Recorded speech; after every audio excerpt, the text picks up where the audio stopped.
Welcome to Into the Deep End, the podcast that plunges into the minds of swim coaches to discover what leadership truly means, both on the deck and beyond the pool. I'm your host, Coach Kelly, and in each episode, I sit down with coaches who are making waves in the sport to explore the stories, strategies, and motivations behind their leadership styles.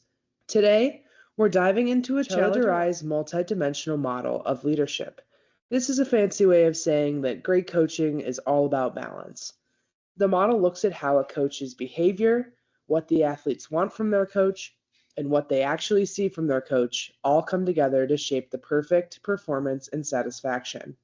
For this episode, I'm bringing that idea into the world of private high school swimming, where coaches are guiding young athletes through some of their most formative years. We'll talk about how they find that sweet spot between structure and support, as well as motivation and understanding. Today's guest on the podcast is Coach Stacey Aroney. After graduating from Ashland University with a middle school education degree, Coach Stacey interned at Cleveland State University as the aquatics intern, working with the recreation center and the athletic department. During her time at Cleveland State, Stacey assisted in scheduling and running USA swim meets and learning the business of swimming. After working at CSU, Stacey worked at the YMCA of Greater Cleveland as the regional aquatics director and then found her permanent home at a private pre-K through 12th grade high school called Hathaway Browns.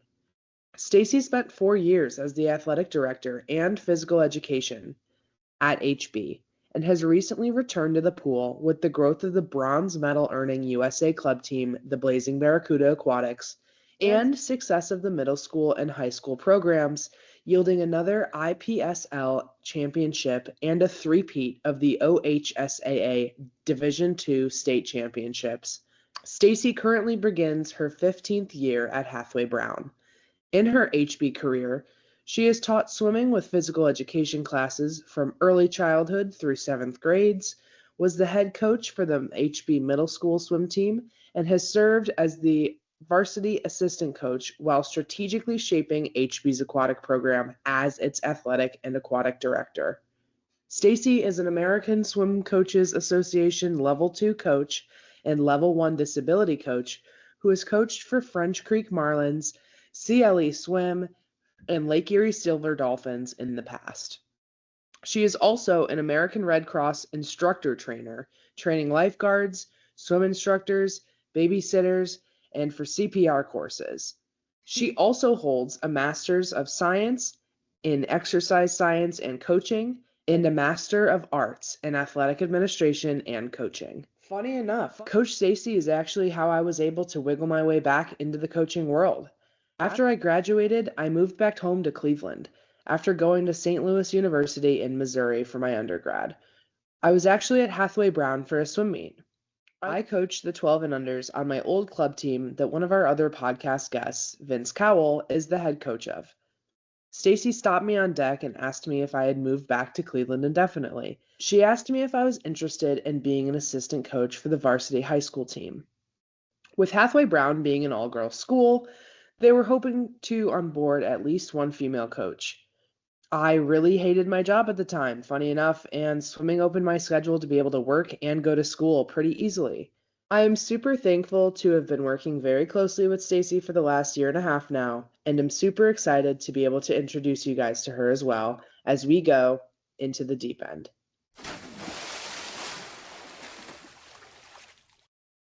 Welcome to Into the Deep End. I'm so glad that you're here today. I have the privilege of introducing somebody truly special. Today's guest on the podcast will be Coach Stacey. It's going to be a great conversation, so settle in and let's jump right into it. How's your day been so far? First question. It's been busy. I've been making signing day graphics and getting some graphics prepped and ready for the website. Nice. So kind of just to start off this whole podcast about coaching and coaching styles, what first got you interested in what you do? It's a great question. I feel like I kind of got sucked back in by aquatics. I am a middle school educator with my degree, and I decided that I did not want to teach to the state placement tests. So I started looking after graduation of what I was going to do. And had a friend at Cleveland State So ended up working at Clune State with Wally Morton and Andrew Hancock and Mike Lato. And then it kind of just took off from there. So we're in aquatics full time. Yeah, I feel like I moved back and then all of a sudden it was like, oh, do you want to do this? Do you want to do this? And I didn't know at the time, but like I've been having a lot of fun with it. And it was something that totally was not on my radar for what I'm supposed to be doing right now. So yeah, it's definitely not on my radar either, but you know what? I'm enjoying what I do. So and get to work with great people. So it's a good time. all right, so this first segment, we're going to talk a little bit about required leadership, or kind of the overlooming expectations in coaching that are posed by governing bodies. So like for high school, OHSAA, specifically for the state of Ohio. So I guess our first question would be, what expectations do you face from school administration or parents or maybe donors or other stakeholders that kind of limit or put a barrier as to how you coach or what you can do as a coach? That's a great question. I think it falls to if you're in a private or a public school as well. I've had some experience with both, and I think my current in a private school setting and coming from the world of being an athletic director for 4 years, you really have to maintain the boundaries that are set for you. So whether it's the school board or your head of school or principal or athletic director, kind of give you the outline, of course, in accordance with like the OHSAA, of what they want the program to look like as a whole. So here at our school, I can attribute that donors really don't get to affect that as much as they may want to. But I would say that for where I am, I know I'm incredibly lucky in the sense to have the support, especially for a non-revenue sport like swimming, to be able to do what we do. And I think that's why I've been here for 14 years, to know that PE is included in swimming. You're expected to pass the swimming graduation test to graduate from our school. So I think that that's really finding the balance of what your head of school or board or athletic director want are kind of the main expectations, and that can vary school to school.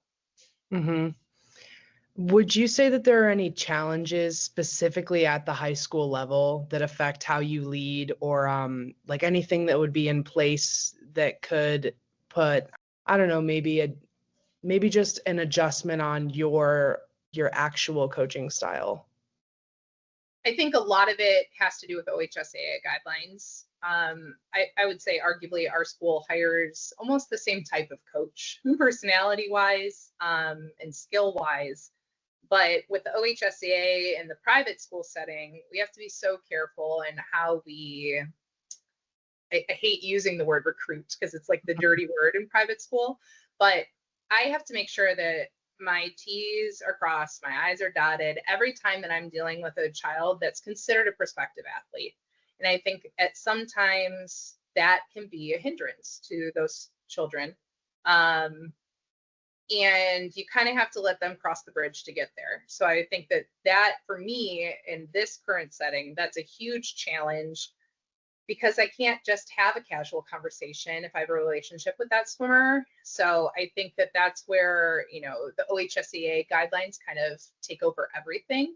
And we're lucky to be in a place where our school offers so much more than athletics, but that's usually athletics are the front door into a school. So that's the tricky part with where I am coaching.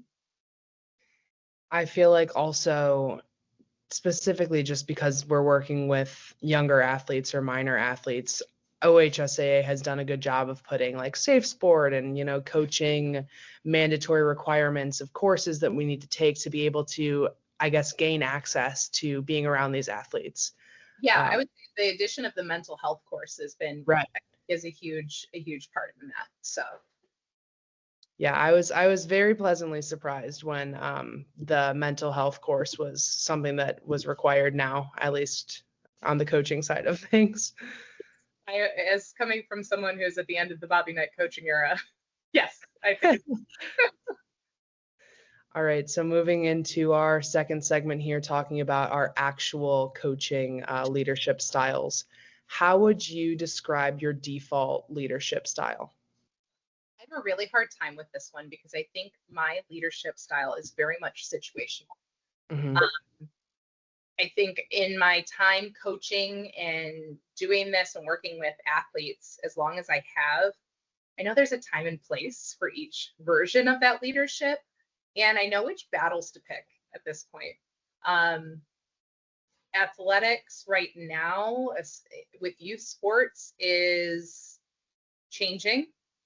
I remind myself of that every day that it's changing. So I really kind of apply whatever leadership style to that situation, because I feel like in my job, there is a time and place for each one of them. And kind of talking about this situational leadership, specifically with teenagers, like high school teenagers, and this specific private school that we're talking about is all girls. Yes. How, especially with that demographic, how do you change your leadership style with the girls who have been club swimming their entire lives and want to continue into, let's just say, Ivy League or D1 athletics, compared to those who maybe have never tried swimming in their entire lives and want gym credit? How do you go about doing what's best for the team with knowing that there's just such a deficit between athletes, but still trying to cater to everyone? Yeah, I think there's a huge, obviously, I mean, in our team, there's a huge range of ability. And with that, I think I look at it step by step. What are the athletic department goals? What are the team's goals? And then coming through of what is each individual swimmer's goals? Can we map their goals and what they want to get out of this swim team experience within those boundaries? Then Mhm. great. If we can't, then I feel like it's one of those situations where you need to have an honest conversation with that athlete and let them know that it might be time to choose. And that's a hard lesson, I think, because so many teenagers right now are overloaded in all the things that they want to do because they think they have to do everything. And having that life lesson of you can't do everything and Mhm. trying to make that point early, I think is a huge benefit that as leaders we can make. But I really try to give the experience that the athlete wants within those boundaries. Yeah. And so kind of talking about how specifically with high schoolers, you find that they have a billion things on their plate. I guess, how do you deal with the conflicting priorities of your athletes while trying to prioritize swimming? Because you ultimately you are there as their swim coach. Correct. So I think you're always a student, and student athlete, student comes first. So if it's an academic conflict, that always overrides for us here because we learn the time management based on that. So if they keep using it over and over and over again, then that's a problem. We're going to have to sit down and have a conversation. But ultimately, what we're trying to get these athletes to do is use their voice and speak up about what their schedule conflicts are ahead of time.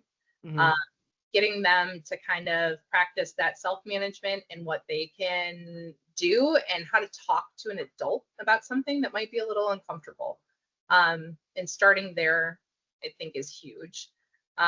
With that, obviously, we've encountered some religious obligations that, of course, we grant for.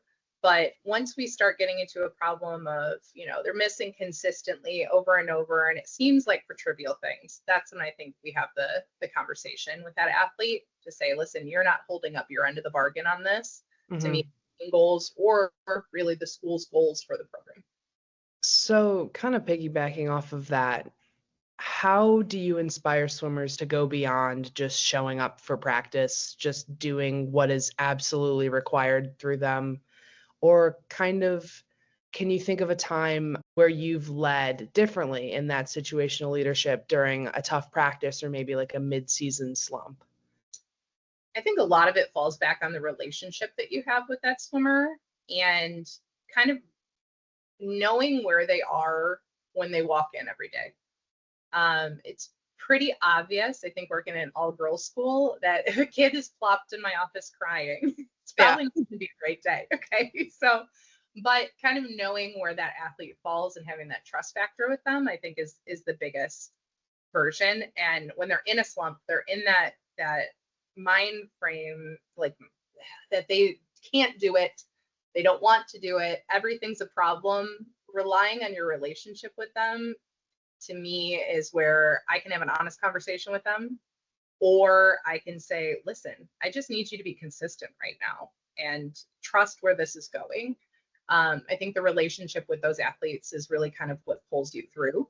Of course, you have to throw in the random thing that'll pick them up as well. I'm finding as a parent, the things that I say to my 4-year-old are often applicable to high schoolers as well, in a general way.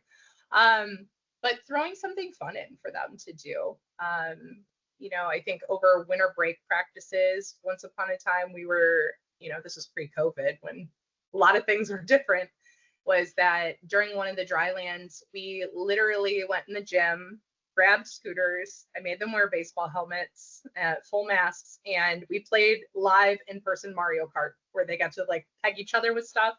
And whoever won got the Peach Crown for the year. So I think that's something that you can do to have them look forward to something. Treacherous doubles of, and trying to get them to buy into something that they know you care enough to do something like that for them. Yeah, I've only been coaching for about a year now, and I've realized that it doesn't really matter what age group a child is in. Everyone likes to do things for candy. So yes, candy and put pumpkins in the pool. Right. Yeah. Yeah, I remember in high school, even our coach would put a pumpkin in the pool for water polo, and all of us loved it. So, yeah.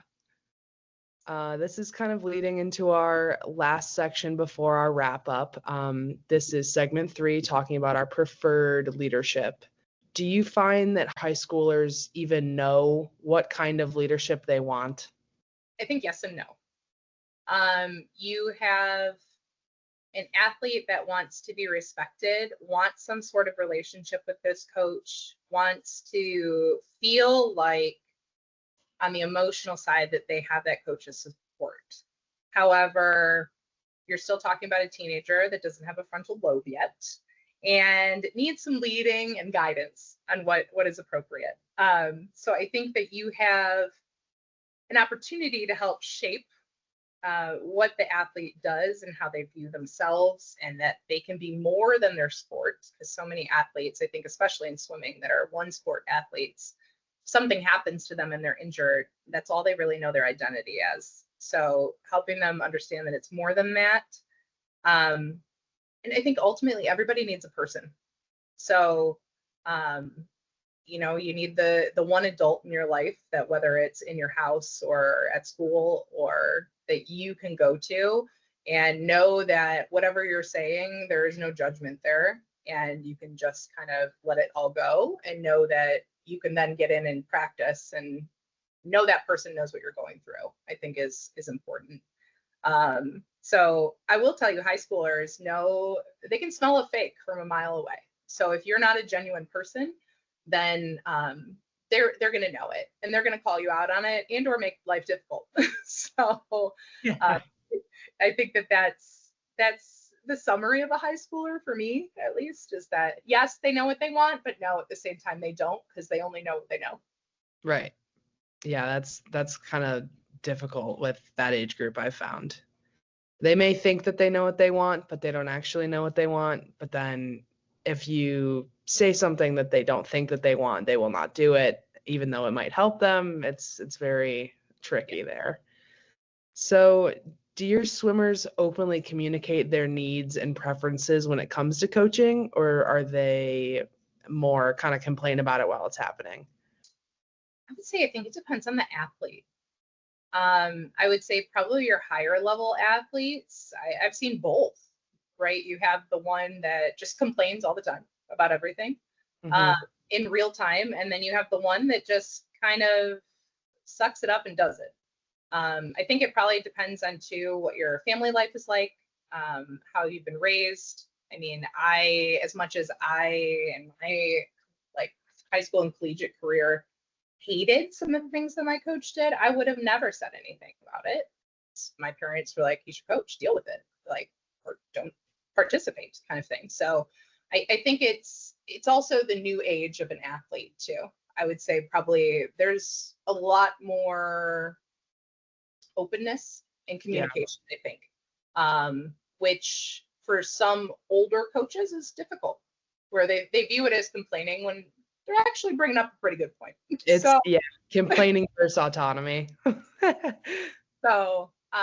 yeah, I think so. I think probably most of the athletes now, at least in this high school group and looking down, I would say the majority of them are comfortable voicing their opinion. Yeah, I would have to agree on that one. All right, so could you share an example of how you would adapt to your athletes' preferred leadership styles in order to make a positive difference as to what you've been doing that they seem to not be as receptive to?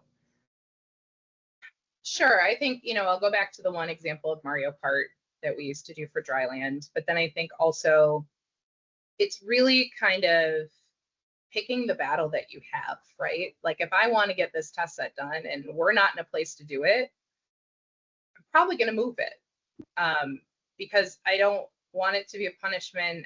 It's really just about reading the room and knowing what you're dealing with that day. I think there's a boundary to that, of course, but knowing what we have to get done and want to get done, can I make those changes and effort to ultimately still meet team goals? So I think, talking about, I come in with a planned practice in my head and I see them attempt to get in for warm up. This isn't happening today. We need to go to plan C or D and just be able to move on the fly. And I think coming from an education background, that has been tremendously helpful for me to kind of just pull from my toolbox. And if something doesn't go the way that I anticipated it to go, then you live and you learn with that and you just change it for next time. And that's all you can do. Mm-hmm. So this is a really good segue into our first wrap-up question here, which is our insight, which is just a statement, if you could kind of comment after this one. Just the importance of flexibility as well as communication, specifically at this adolescent stage. I mean, flexibility is key. As I mentioned, I typically probably go into a practice. I mean, I'm at the point now in my coaching that I have a general outline of what the season looks like, but day to day, it varies. And I don't necessarily all write it out every day either, knowing what we've done. Of course, make notes to myself as I go of, hey, we have to make sure we get this done kind of thing. But the communication, as I mentioned, I think athletes now want to know why you're doing something, how it's going to help them, and to really get that buy-in, to be able to have that relationship with them. I think that's huge.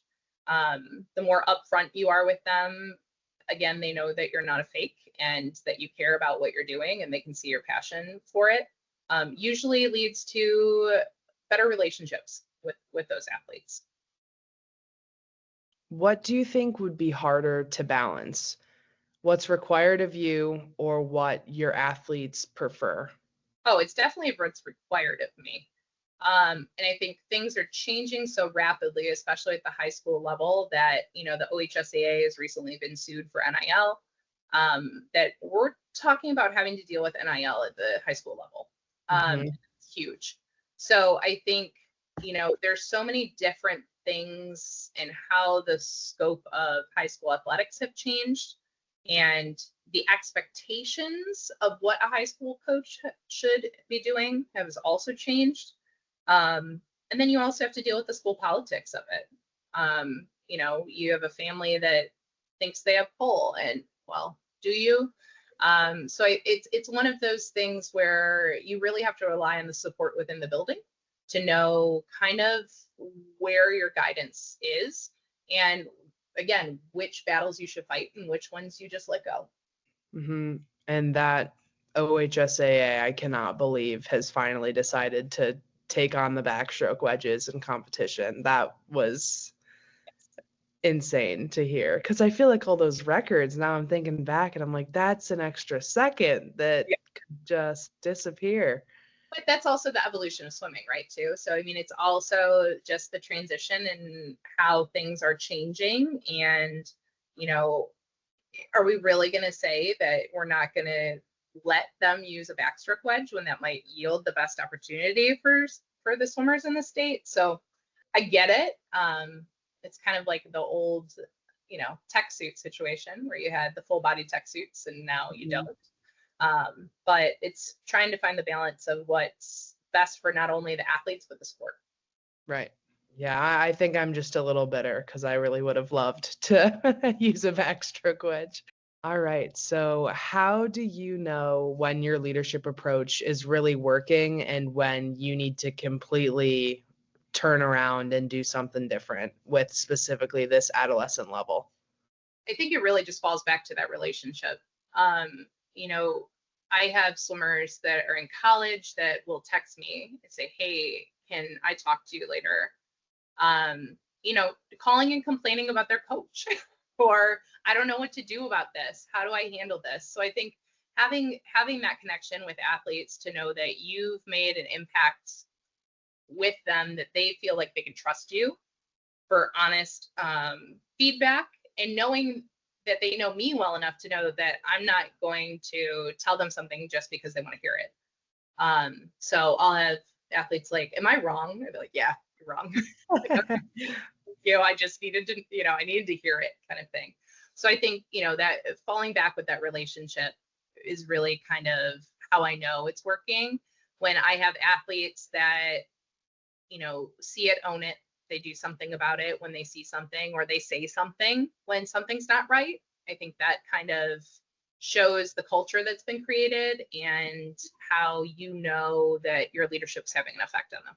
So, our final thoughts here before our wrap up on today's episode.